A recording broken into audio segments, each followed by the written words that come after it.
The sound that came from that little machine wasn't just a betrayal. It was a blueprint for my own death. Have you ever held something in your hand that you knew, in an instant, could shatter your entire world? That was me, sitting in the cab of my big rig under a washed-out sky at some forgotten rest stop. The device was cold, heavy. Pressing play felt like signing my own death warrant. I did it anyway. And the man I was before that moment, he's gone. My name is Jackson. For most of my adult life, the highway has been my office, my home, my whole world. I'm a long-haul trucker. That means weeks of solitude, bad coffee, and the hypnotic drone of tires on asphalt. It's a grinding life, but it was an honest one. It was the life that built my family, or at least the beautiful illusion of one I carried in my heart for years. The story I'm telling you today is the truth I unearthed. I'm sharing it because maybe you felt that faint, cold draft in your own relationship, that quiet, persistent feeling that something just isn't right. Maybe my story will be the reason you stop ignoring it.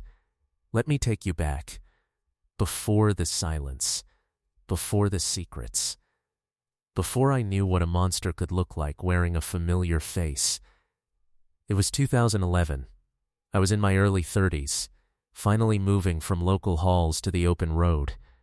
She was Elena.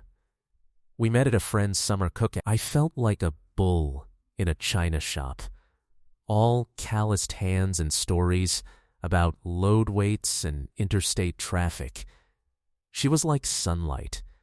She worked at a little clothing store in the city, and her laugh could cut through any kind of fog. She was sharp, alive, beautiful. I couldn't figure out what she saw in a guy like me.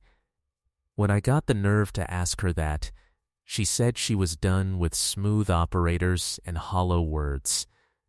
She wanted someone steady, someone true, someone she could build a life with. I clung to those words. They became my scripture.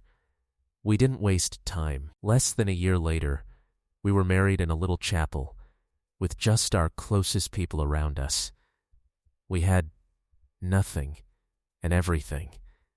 A rented place with furniture we sanded and painted ourselves, ending most nights covered in paint splatters and laughter. That sound, our laughter, it felt like it was woven into the walls. It was our bedrock. I believed it was permanent. When our daughter Sophie was born, I was on a run to Colorado. I got the call and drove like a madman through the dark, rolling up to the hospital looking like I'd fought my way there. But when they put that tiny sleeping girl in my arms, I broke down. I'm not embarrassed to admit it. It was a joy so huge it felt dangerous. This, I remember thinking, this is why I bear the miles. This is my compass point. Our life found its groove. I'd be gone for stretches, hauling freight from coast to coast. The pay improved. We bought a modest townhouse in a quiet part of town. It needed love, but it was ours. Elena made it a home. She left her job when Sophie came, wanting to be there for every scraped knee and first step. I was grateful. The dream was simple. Coming home to a lit window, a child's hug, a wife who kept our world spinning. When our son Ben arrived a few years later, our family picture was complete. He was a force of nature from the first breath, a blur of chaos and a grin that could melt your heart. My job was to provide. That was the deal. I drove an older truck that never let me down, and I made sure Elena had a safe, reliable car. I worked the long hours so they could have the good stuff. Piano lessons for Sophie, soccer cleats for Ben, summer weeks at a rented cabin by a lake. The distance carved holes in me, missing bedtimes, school events, but I'd move mountains to be there for the big ones. Once, I pushed through a blizzard for 700 miles straight to see Sophie's first ballet recital. I slid into the back of the auditorium as the lights dimmed, still in my steel-toed boots. She spotted me from the stage, and her whole face ignited. That image powered me for the next 10,000 miles. For a long time, that was my truth. It was demanding, but it was full. It was good. The change didn't arrive with a crash. It seeped in. A slow, quiet alteration in the climate of our home. So subtle I told myself I was inventing ghosts. It began maybe 2 years before the end. I'd come back from a long haul, tired to my bones but hungry for that reconnection. The welcome used to be a physical thing. Elena at the door, her arms around my neck, questions about my trip that lasted into the night. Then, one homecoming, it was a different ritual. A quick, almost polite hug. "How was the drive?" she'd ask, already turning away to stir something on the stove. The questions were bullet points.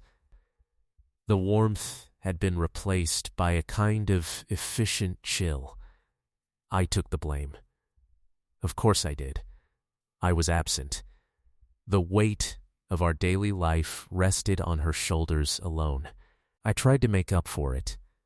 On my days off, I became a household tornado, fixing everything broken, mowing, taking the kids on day trips to give her a quiet house. I'd cook, clean, do laundry. It was like trying to fill a canyon with a teaspoon. An invisible, soundproof barrier had risen between us. Then there was her phone. It had always been a communal device, left charging on the counter, buzzing on the coffee table. Overnight, it became an extension of her body. It went with her everywhere, even the bathroom. She started sleeping with it tucked under her pillow. One day my cell was dead, and I picked hers up to check a radar map. The screen lit up, demanding a password. "Since when is your phone locked?" I asked, trying to sound curious, not accusatory. She didn't glance up from the catalog she was browsing. "It's normal, Jackson.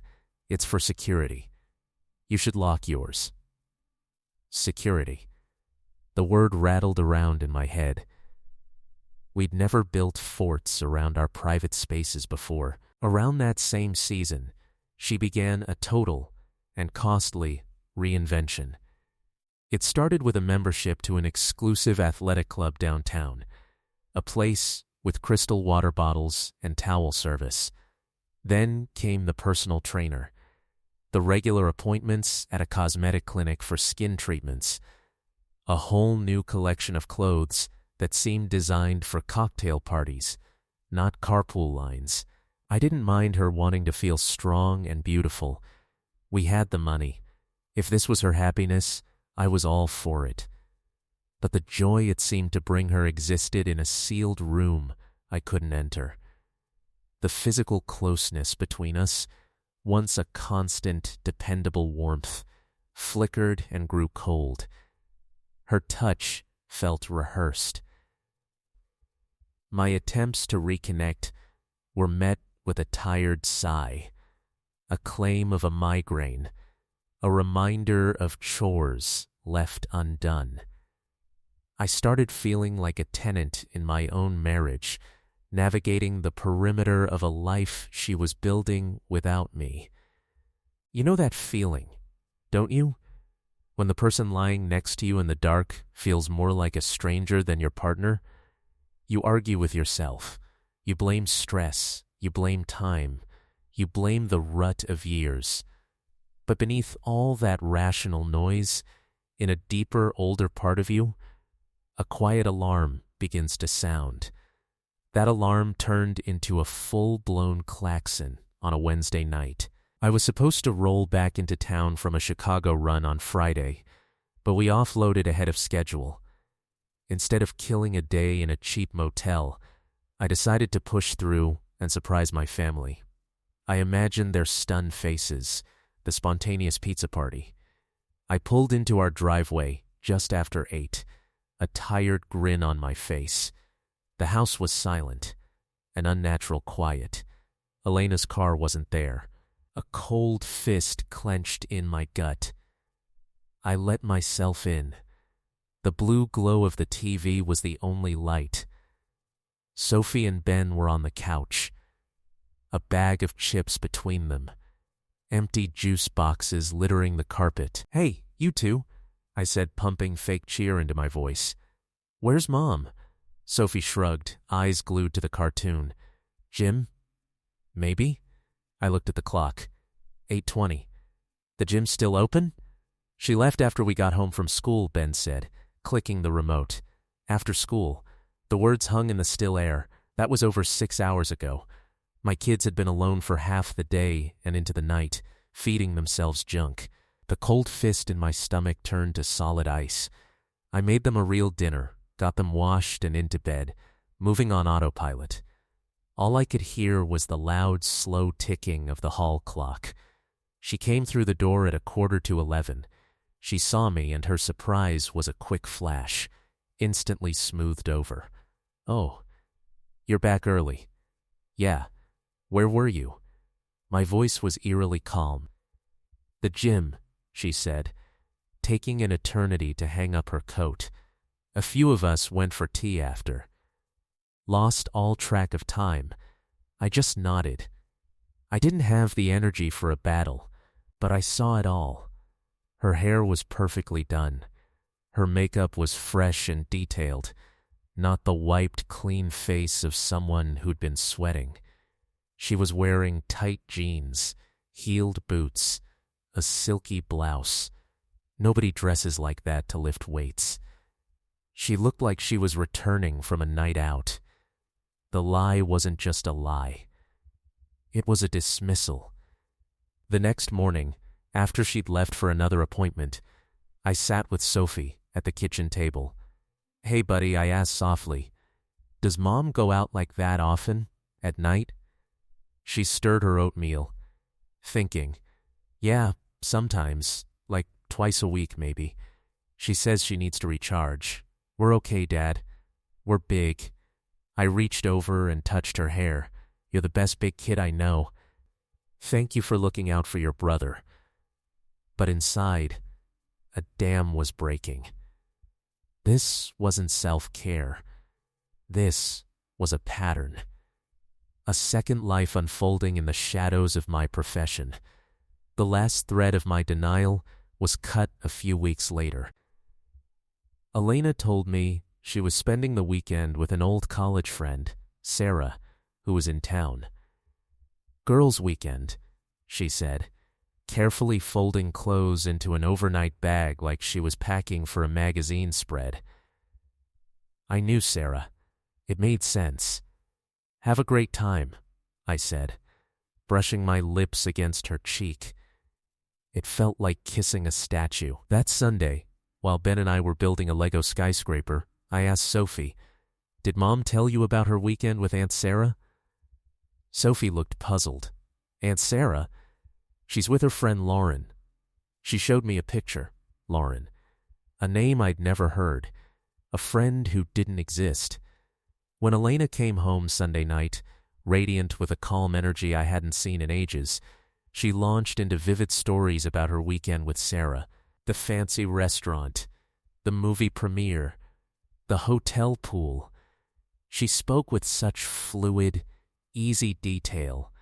She was constructing an entire fictional city, and I was watching every brick being laid. I nodded, smiled in the right places, and felt a piece of my heart turn to stone.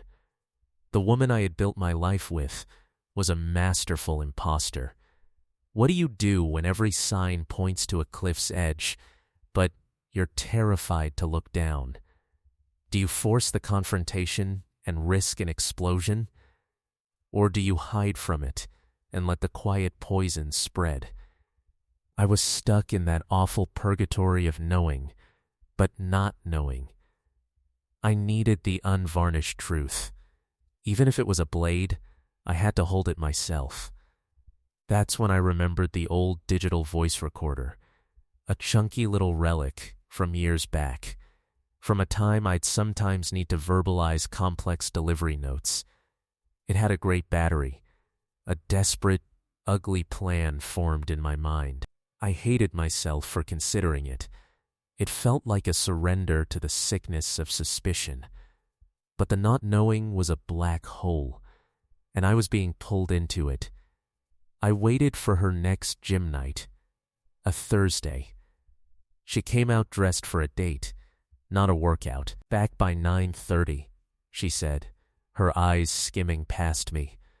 The second her car vanished around the corner, I moved. My heart was a frantic animal in my chest. I used my spare key for her car. The interior smelled of her new perfume. Something sharper, more expensive than what she used to wear. I needed the perfect spot. Not the glove box, not under the mat. My gaze landed on the backseat pocket, stuffed with the kids' forgotten action figures and crumpled gas receipts. I buried the recorder deep in that chaos, switched it on, and slipped away. The next 3 hours were an agony. I paced. I stared at a silent television. A civil war raged inside me, the hopeful husband clinging to the possibility of a boring, sweaty truth, and the terrified realist bracing for the worst. She returned right on time, slightly flushed, offering a breezy, brutal spin class before disappearing upstairs. I waited, the quiet of the house pressing in on me. Then I muttered something about needing to check the tire pressure, and I went back to the car. My hands were shaking so badly I fumbled with the key. I retrieved the small black rectangle. It felt toxic. I shoved it into my jacket and went back inside. I didn't sleep.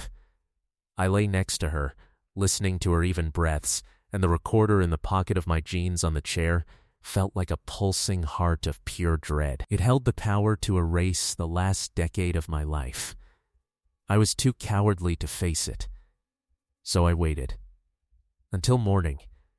Until she left for another spa morning. Until the kids were at school.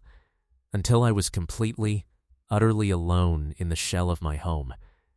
I made coffee I knew I'd never drink. I sat at our kitchen table, a square of morning sun cutting across the wood grain. I plugged in my headphones, my fingers numb. This was the line.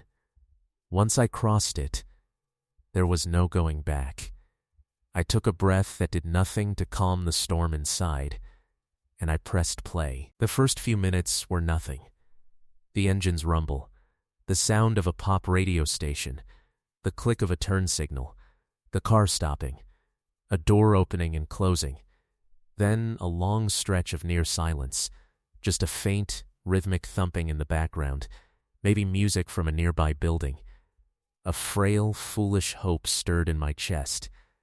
Maybe I was insane. Maybe this was all in my head.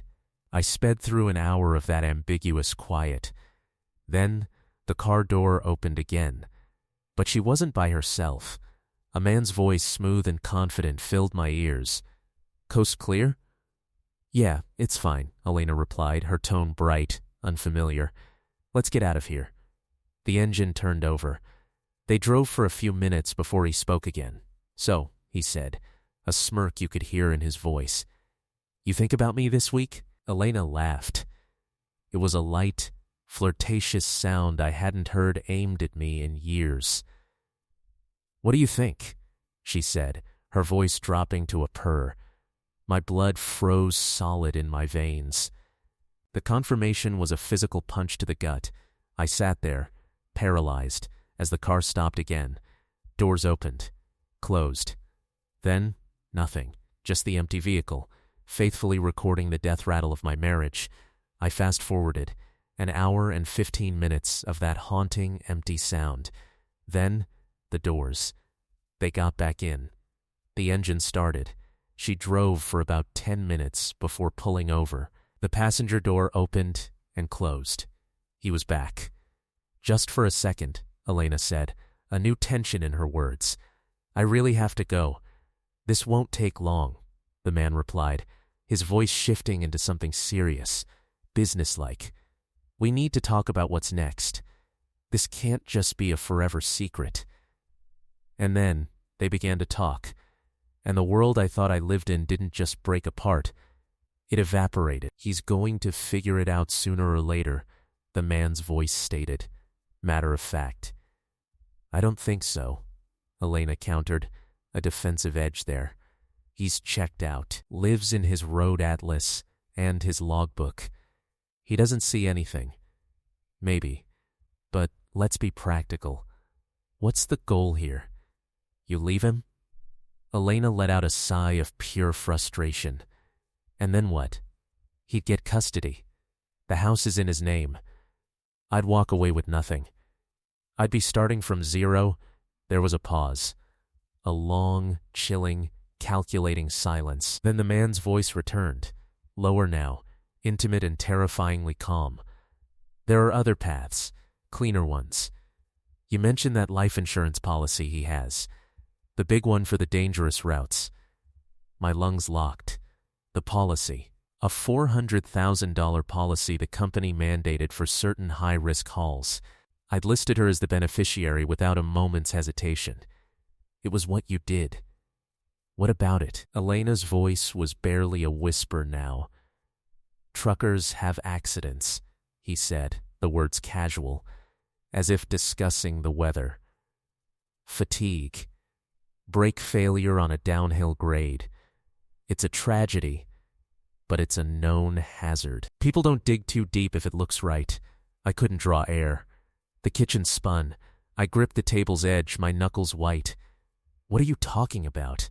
Elena asked, her voice shaking now, but not with fear, with a terrible, eager intensity. "I'm saying we orchestrate an accident. I have associates. It can be managed. Something in his thermos before a long haul. A problem with the rig steering on a tight curve. Clean. Simple. Then the money is yours. The house. The kids. And we have our freedom." I tore the headphones off, my stomach heaving. This wasn't an affair. It was a conspiracy. A murder plot. I stumbled to the sink, dry heaves racking my body. The words echoed. A toxic loop in my skull. Orchestrate an accident. Something in his thermos. The money is yours. The mother of my children was calmly discussing the logistics of my murder as a financial strategy. My partner was weighing my life against her comfort. I slid down to the cold tile floor, my back against the cabinets. This familiar kitchen, the fridge plastered with the kids' drawings, the calendar marked with my departure dates, felt like a prop. A convincing set hiding a horror film. The love of my life was planning to have me killed. The pain was a white-hot blade, but it was instantly cauterized by a surge of pure, primal fury. Then, just as fast, the rage was crushed under a wave of cold, paralyzing terror. This was not a suspicion. It was a fact. It was my new reality. I sat on that floor for what felt like hours, listening to the hum of the refrigerator, a lawnmower in the distance, a normal morning on a normal street, and in one kitchen, a man had just been handed an expiration date. I had to move. I had to think. The kids would be home in a few hours. Elena would return. I had to wear the mask of normalcy. I had to perform my old life, while inside, every instinct screamed to grab my children and run into the woods. But I couldn't. Not yet. If they even suspected I knew, they'd accelerate their timeline. The accident would move from a plan to a reality. I forced myself to stand. My legs felt like rubber. I walked back to the table and stared at that innocent-looking black rectangle. That little box held a death sentence. Mine. What would you do? Your entire world is revealed as a stage, and you're the character slated to be killed off in the next act. Do you flee? Do you attack? Do you fall apart? I had to choose, and I had to choose immediately, with an invisible clock ticking down toward a sabotaged truck or a tainted drink. My mind, trained by years of managing deadlines and navigating black ice, switched into a grim, survivalist mode. This was no longer about a broken heart. This was a tactical problem. My life, and the lives of my children, depended on my next moves. I had the evidence. Now, I needed a strategy, and I needed to start before my wife and her lover scheduled my final delivery. First, secure the evidence. I went to the dusty desktop in the living room. My hands, now steady with a terrifying purpose, copied the audio file onto 3 separate thumb drives. I emailed it to a new, anonymous email account. I uploaded it to a cloud storage locker I'd never touched.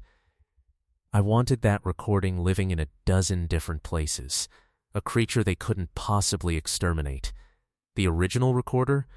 I hid it inside a hollowed-out old hardcover in a box of my college textbooks in the garage, a place she'd never think to look.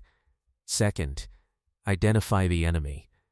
I had a voice, a cruel, arrogant baritone. He'd said, "I've handled this kind of situation before." That wasn't just talk. It was a profile. This was a man with experience, with resources. I needed a name, a face. I needed to know the true scale of the threat. I had one person I trusted from my past, Mike. We'd served together long before the trucking life. He'd stayed local and now operated a low-profile pie outfit, mostly corporate background checks and missing persons. I called him, my voice stripped of all inflection. "Mike, I need help. It's critical." We met at a truck stop diner 40 minutes away. Over greasy eggs, I gave him the bones of it. "Elena's involved with someone. He's dangerous. I only have his voice. I need to know who he is." Mike, a man of sparse words and watchful eyes, listened without a single interruption. "A voice is tricky," he finally said. "But you say he's local, polished, maybe has a shady background, talks like he owns the room?" I nodded. Mike scrolled on his phone, then turned the screen to me. "This sound like him?" Marcus Thorne owns a bunch of those pre-owned luxury dealerships and some investment fronts. Was looked at a few years back for fraud, witness tampering. Case dissolved. Witnesses changed their stories. The word is, his business isn't just selling cars, and he's got a history with women. The photo showed a man in his late 40s, too tanned, with silver-streaked hair and a smile that was all teeth, no warmth. He was at a charity gala in a suit that cost more than my truck. My gut, that primal alarm I'd ignored for months, tightened into a sick knot. That's him. The arrogance in his posture was a perfect match for the command in his voice. "Where's his base?" I asked, my voice flat. "Corporate office is in the glass building at the Summit Business Park." "But he's a phantom, Jack. Floats between places. If it's Thorne, you need to be a ghost yourself. You don't want him seeing you look." Careful was a luxury I'd lost. I drove to the business park and parked in the lot of a neighboring office building. I waited. For 3 hours I sat, watching employees come and go. Then, just as I was thinking of leaving, he emerged. Marcus Thorne in the flesh. He moved with a lazy, predatory grace, 2 bulky men trailing him like shadows. He slid into a black luxury sedan with blacked-out windows and drove off. I followed at a distance, my heart a dull, steady thud in my chest. He didn't go to another office. He drove straight to the upscale athletic club Elena belonged to, the Pinnacle. He pulled into a spot marked reserved and strode inside without a backward glance. The pieces connected with a final, sickening click. This wasn't chance. This was the ground where it all started. Have you ever had a suspicion confirmed with such brutal visual clarity? There's no more space for doubt, no more bargaining with your own mind. The truth is sitting there, in a black sedan, and it is ugly and absolute. In that moment, I didn't feel anger. I felt a deep, lonely grief for the life I'd believed was mine, now proven to be a mirage. It was a funeral for my marriage, held in a parking lot in broad daylight. I needed more than a recording. I needed undeniable proof. For the next 4 days, while telling Elena I was prepping for a complex multi-state haul, I became a phantom in my own town. I dug out an old digital camera with a zoom lens. I followed her. On her next spa afternoon, I watched her meet Thorne in the Pinnacle parking lot. They didn't go inside.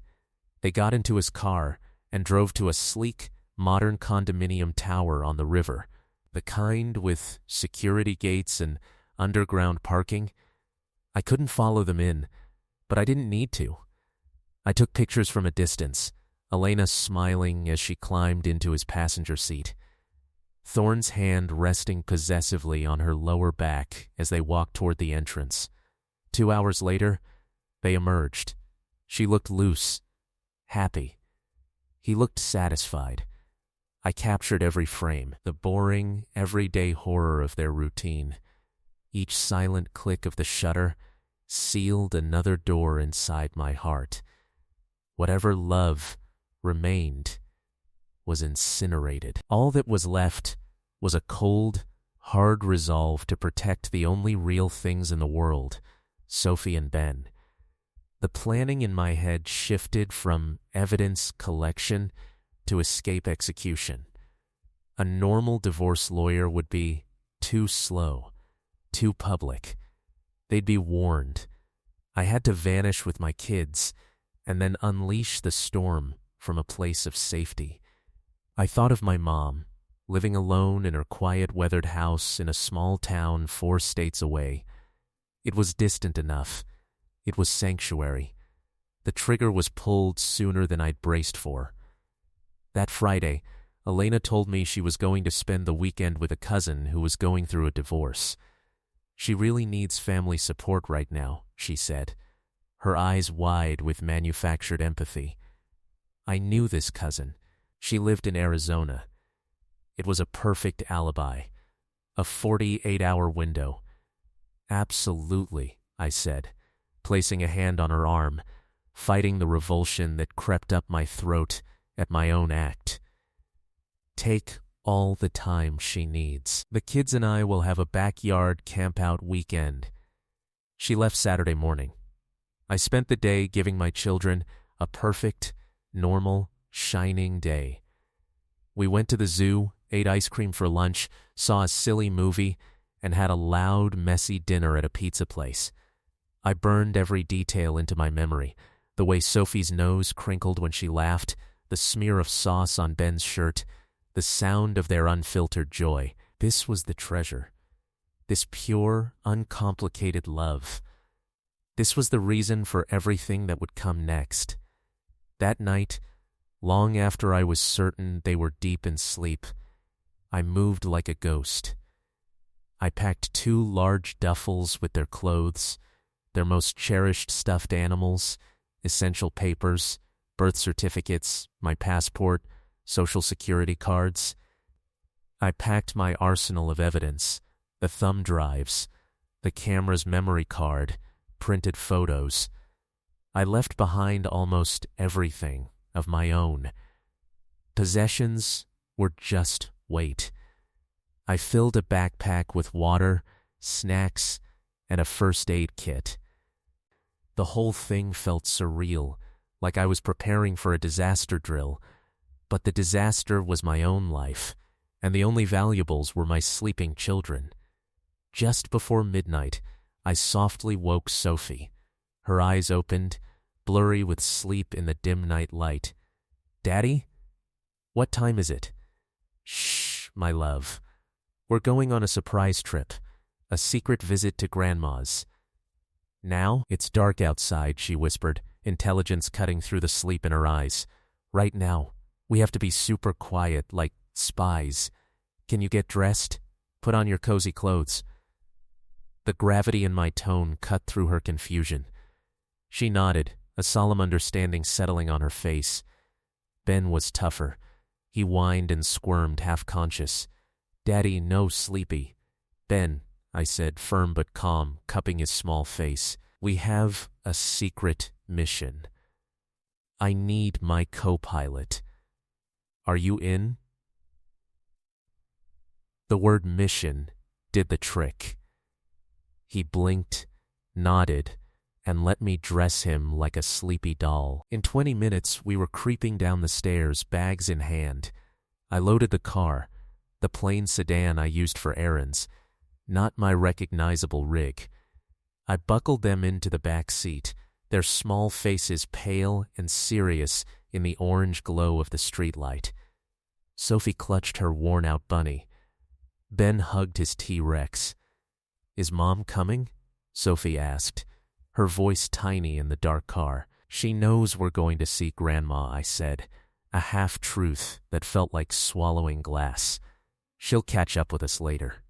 It was the first intentional lie I'd ever told them, and it tasted like betrayal. But it was a shield. I backed out of the driveway at 12:48 a.m. I didn't look back at the house.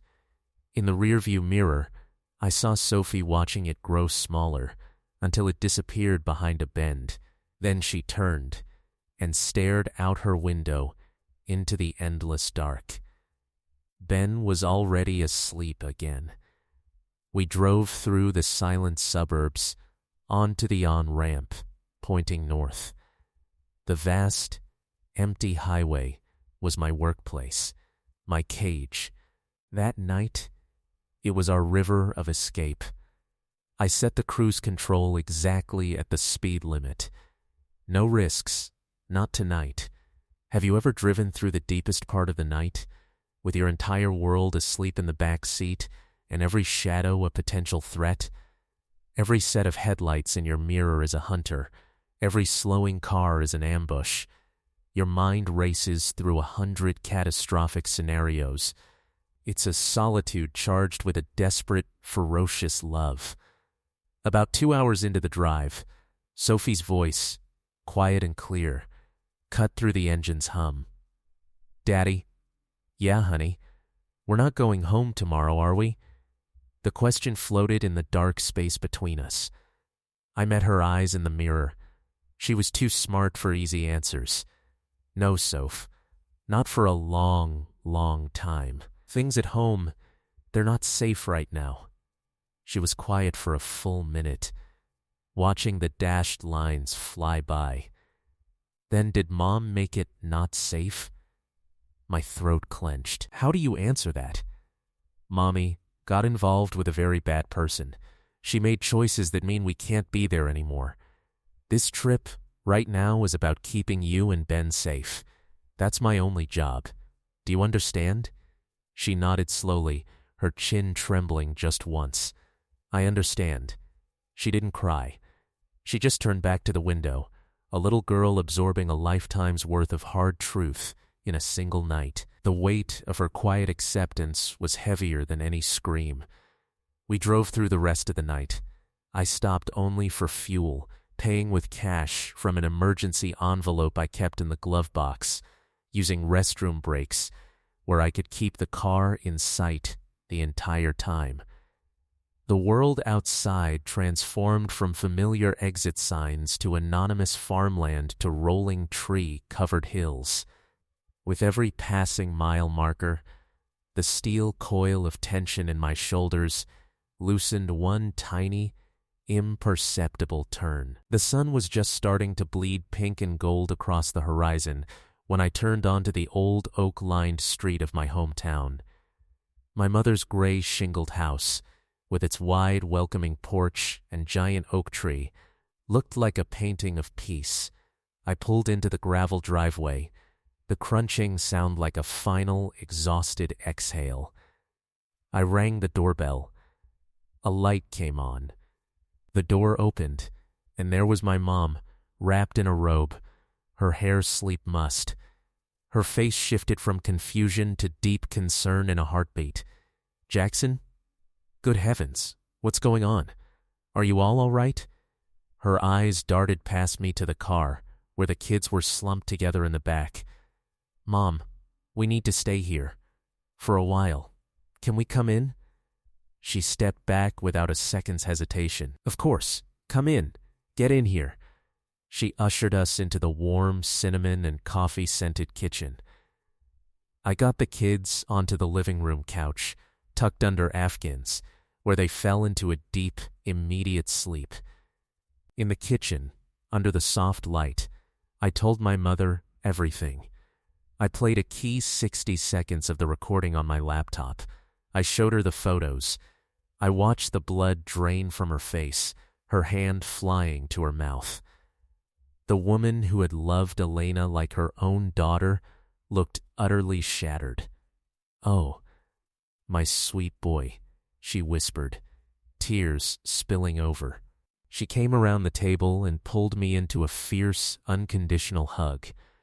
It was the first safe, real human contact I'd felt in a year, and for a moment, I was just her scared son. I let myself sink into it for 5 full seconds. Then I straightened. "Mom, I have to go to the police. This morning. But I need you to be a fortress for the kids. Don't answer the door unless you see me. Don't pick up the phone if you don't know the number." She nodded, wiping her eyes, a steely strength replacing the shock. "They are safe here. No one will get past me. You go do what needs doing."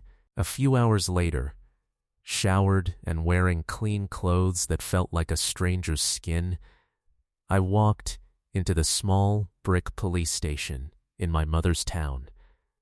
It was a surreal transition, from the interstate world of conspiracy and murder plots to this quiet, wood-paneled office with the smell of stale coffee. I asked to speak to someone about a conspiracy to commit murder. They put me in a small, windowless interview room with Detective Vance, a woman in her 50s with a calm, assessing gaze and a voice that carried quiet authority. I laid out the entire story, the distance, the change, the recording, the insurance plot, the identity of Marcus Thorne. I handed her one of the thumb drives. She listened without a single interruption, taking sparse notes on a yellow legal pad.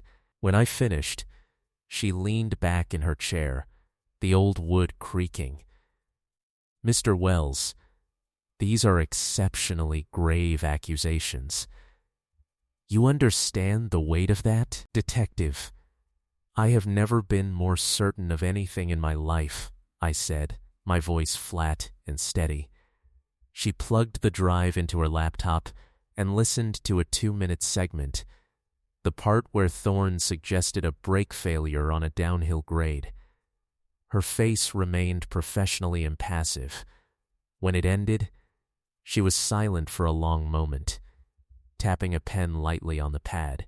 "We will need to initiate a multi-jurisdictional investigation. This will involve contacting the authorities where you lived. Your safety and the safety of your children is our immediate priority. Where are you staying?" "With my mother, here in town. No one knows we're here. Keep it that way. Do not contact your wife. Do not respond to any communication from her. We will coordinate the arrests from this end to ensure they are simultaneous. If Mr. Thorne has the network you suspect, we cannot afford a tip-off." The word arrests sent a tangible current through me. It was no longer my secret war. The machinery of justice was engaging. It was real. I returned to my mother's house, a strange numbness settling in my bones. The frantic action, the running, the gathering, the fleeing, was over. Now there was only the terrible quiet of waiting. The calls began that afternoon. Elena, dozens of them. Then texts, escalating in a predictable arc. "Where are you?" "Jackson, call me. This isn't funny, the kids have school." "I'm calling the police. I blocked her number. She called my mother's landline. We listened as the old answering machine in the kitchen clicked on. Her voice, sharp and frayed with panic, filled the quiet room. Maggie, are they there? Put Jackson on the phone right now. What is going on? We erased the message without a word. The waiting was its own special agony. The kids were disoriented and clingy. Ben asked for his mom, confused by the sudden change. Sophie was quiet, watchful, her eyes following me with an understanding that broke my heart. I tried to explain in the gentlest terms possible, telling them Mommy had gotten mixed up with a very bad person and had done some very wrong things, and that we needed to be away while the police and lawyers figured everything out, that we wouldn't be going back. It was a conversation that carved a piece out of my soul. 2 days later, Detective Vance called. Mr. Wells. It's done. Early this morning, local PD and state investigators executed warrants. Elena Wells and Marcus Thorne were taken into custody separately. They are being held without bond. The charges are conspiracy to commit murder and conspiracy to commit insurance fraud. I sank onto my mother's creaky porch step, the phone pressed to my ear. The relief was a physical wave, so intense it was almost nauseating. Thank you, Detective. Don't thank me yet. Thorne is already lawyered up and talking, trying to negotiate. He's pointing the finger at her, claiming she was the architect, that he was just swept along. Your wife is denying everything, calling the recording a distorted fantasy, a private game taken out of context. But the audio is compelling. We have the financial motive. It's a strong case. I didn't care about their shifting blame. The immediate, physical threat, the one that involved tainted coffee or cut brake lines, was over. The monster had been dragged out from under the bed and put in a cage. I could finally take a full breath. I told Sophie and Ben that their mother had been arrested by the police for the bad choices she'd made. Sophie cried, a deep, shuddering, grieving cry, not for the woman who was arrested, but for the mom she had already lost months, maybe years ago. Ben just looked lost. I held them both on my mother's sofa, and for the first time since pressing play on that recorder, I let my own tears come.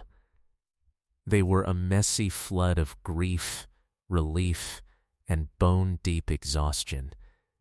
For a few days, we existed in a fragile, quiet bubble. My mother's home was our fortress.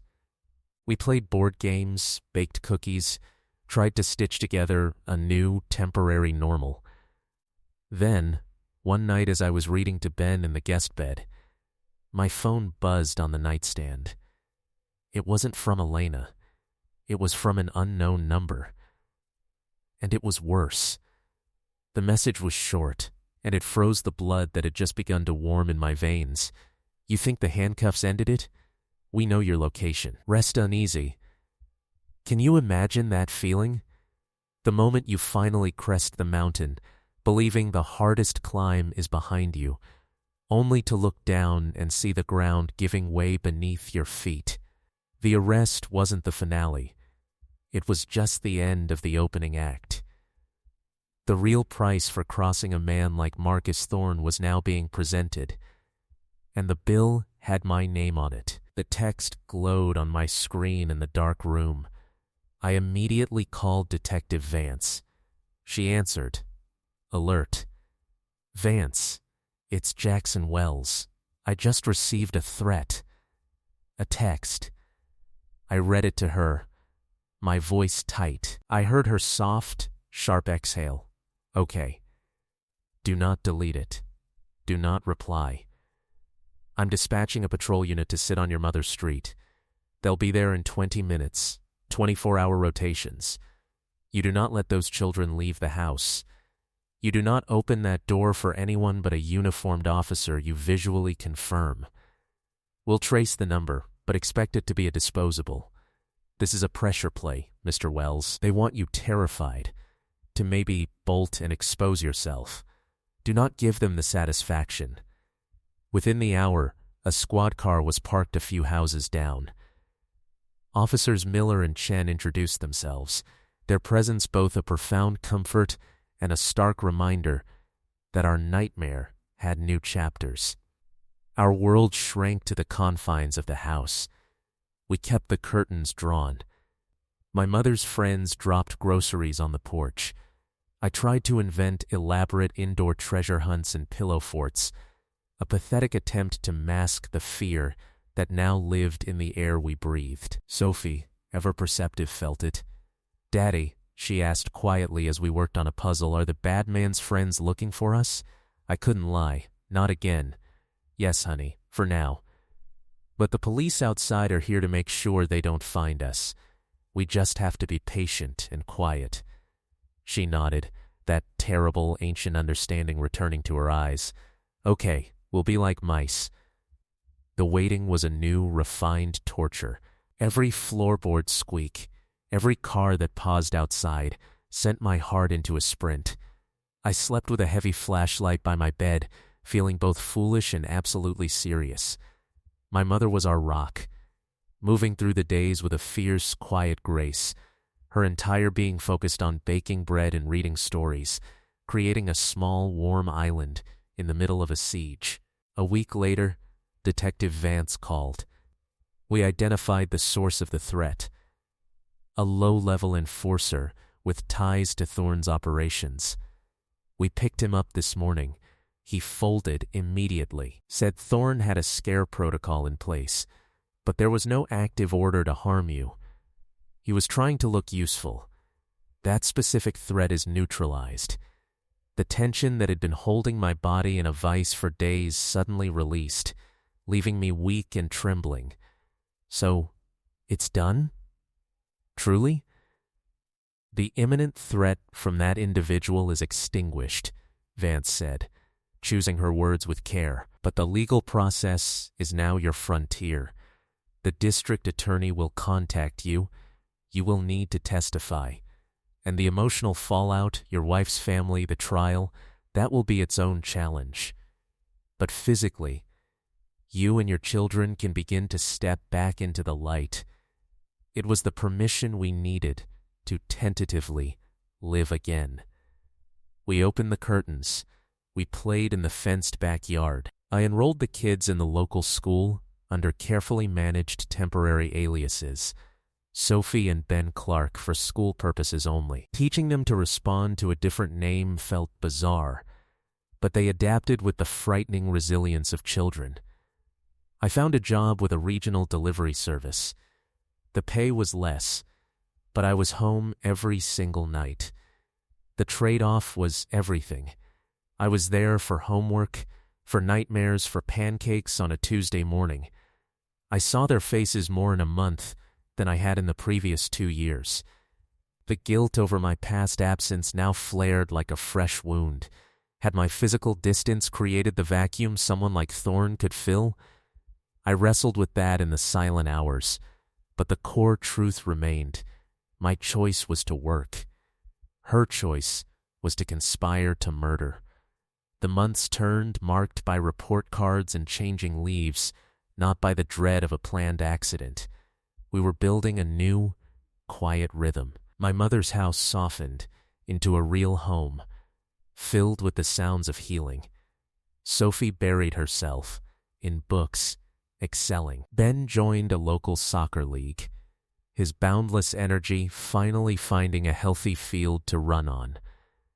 The shadow of the upcoming trial grew longer, a storm cloud on our new horizon. Then the call came from the assistant district attorney in our old city. The trial date was set. Marcus Thorne was fighting with a team of expensive lawyers, arguing entrapment and evidence tampering. Elena was sticking to her story. It was all a dark, twisted game, a fantasy spoken in private. My testimony, the Ada explained, was the cornerstone. I would have to return. I would have to face them both. How do you prepare to walk back into the ashes of your old life, to sit in a sterile room and dissect its murder, piece by piece, in front of strangers, to look at the person you once loved and the person who wanted you dead, and speak the words that could seal their fate? This wasn't about vengeance. It was about accountability. It was about drawing a final legal line in the sand so my family could finally walk away from the shore. The morning I left to testify, I kissed my children at my mother's door. "I'll be back tomorrow night," I promised, my voice thick.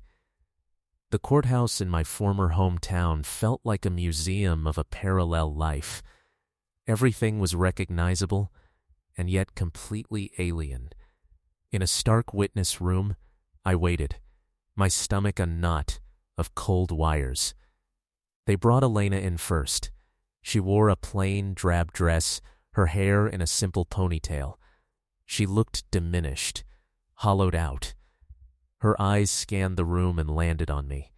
For a fraction of a second, I saw a flicker of the woman I married. Then it was gone, replaced by a raw animal panic before she fixed her gaze on the floor. Any last ghost of feeling for her evaporated in that instant. She was just a defendant. Thorne was brought in after. He wore a tailored suit, his posture one of arrogant defiance, a contemptuous half-smile on his face. His eyes found me, and his gaze was pure, calculated ice. I held it, my own face a blank wall. He looked away first. When I was called to the stand, I swore to tell the truth. I told our story, from the summer cookout to the roadside recorder.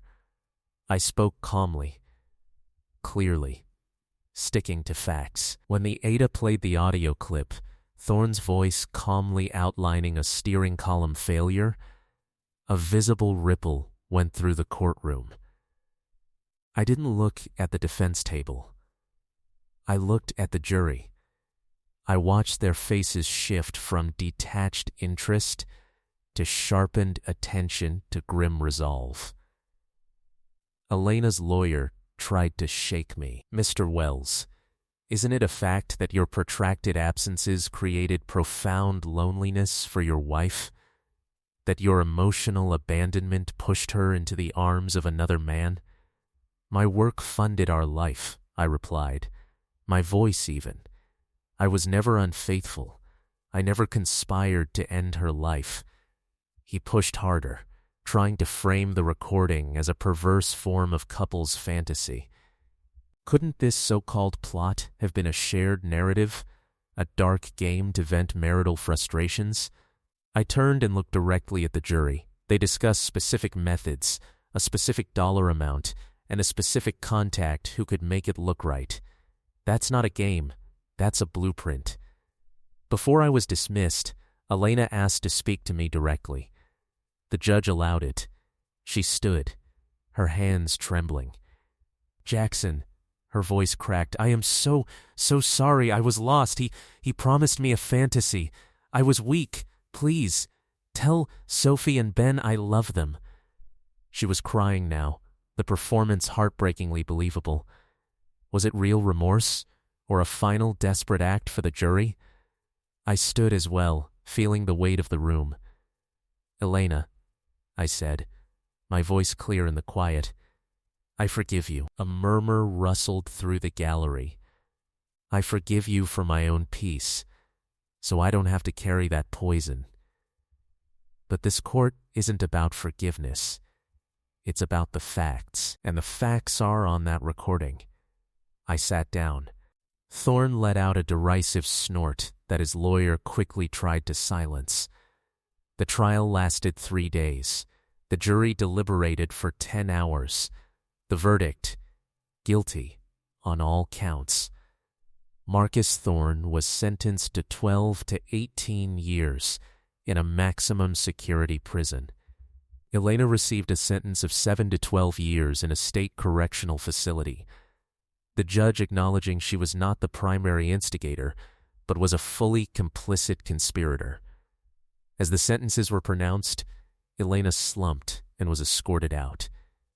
Thorne shot me one last look, the smirk finally erased, replaced by a look of pure, venomous hatred. I felt nothing.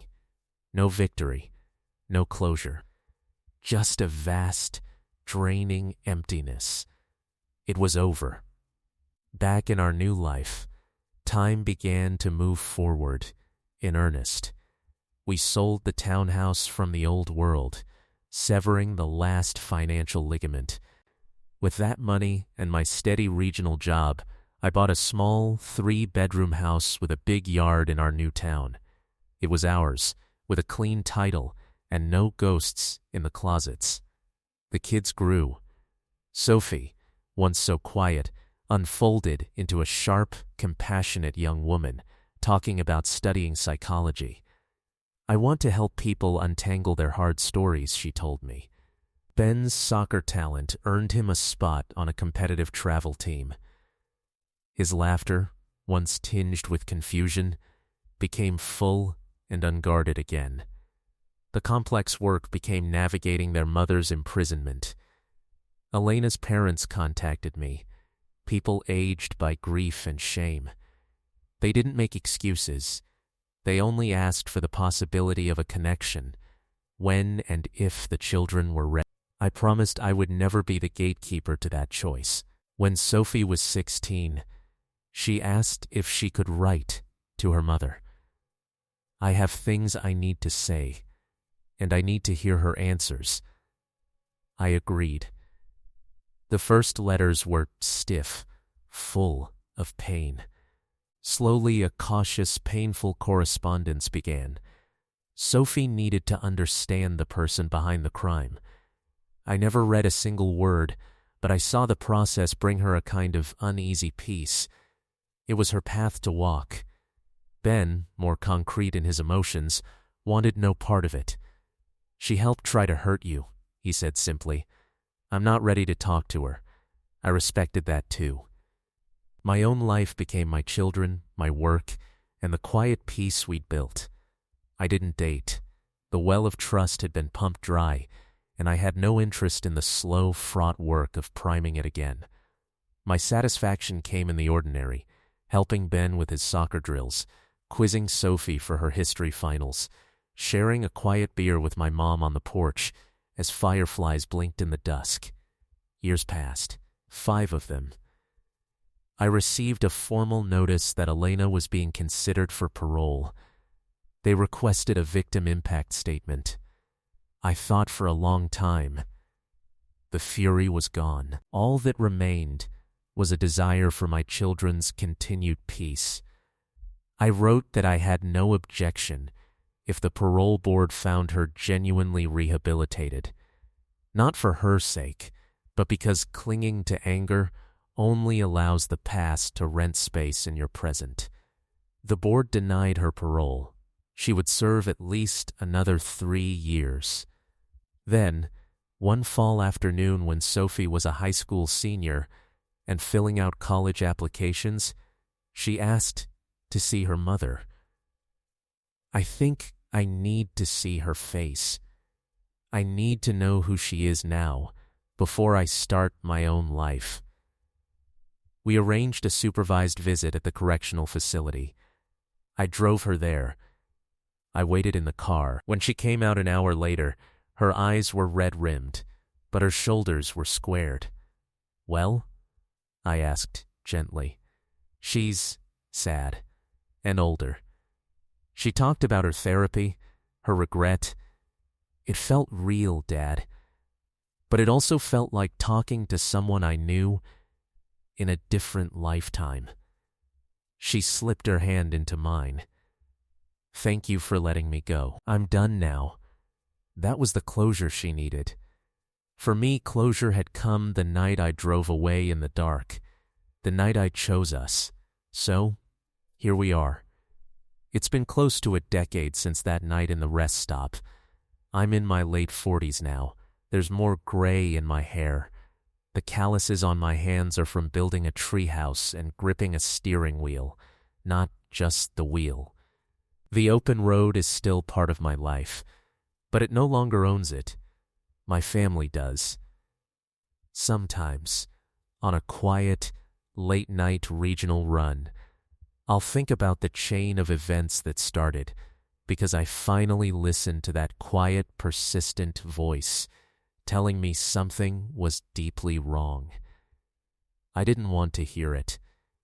I built 100 excuses for months, but in the end, facing that horrific truth was the only thing that saved our lives. If I had kept ignoring it, if I had chosen the comfort of the beautiful lie, I wouldn't be here. My children would be living in a house paid for with blood money, raised by a woman who agreed to their father's murder and the man who offered to arrange it. I learned a brutal lesson, one I'll share with you. Trust is the foundation of everything we build, but intuition is the guard at the gate. If something feels off in your world, in your relationship, in your home, don't bury it. Don't rationalize it away. Look at it. Have the impossible conversation. Demand the transparency you deserve. The truth might be a devastating storm. It might uproot your entire life. But a painful truth is always better than a beautiful lie. A lie can kill you. The truth, no matter how ugly, hands you the tools to fight. I fought, and we survived. My story is an extreme one, I know, but the principle at its heart is universal. Listen to that quiet voice. Protect your peace. And never, ever apologize for doing what you must to keep your loved ones and yourself safe. If this journey resonated with you, if it made you feel or think something, then do me a favor. Let me know in the comments where you're listening from. Just your city or state. I'm always humbled to see how far these stories can travel. And if you want to make sure you catch the next real story from a life rebuilt, tap that subscribe button and hit the notification bell for Jackson Stories. This channel is built on sharing these raw, real journeys from the road less traveled. And your support is what allows me to keep the lights on and keep sharing. Thank you for listening. Thank you for being part of this community. Whatever road you're on tonight, drive safe.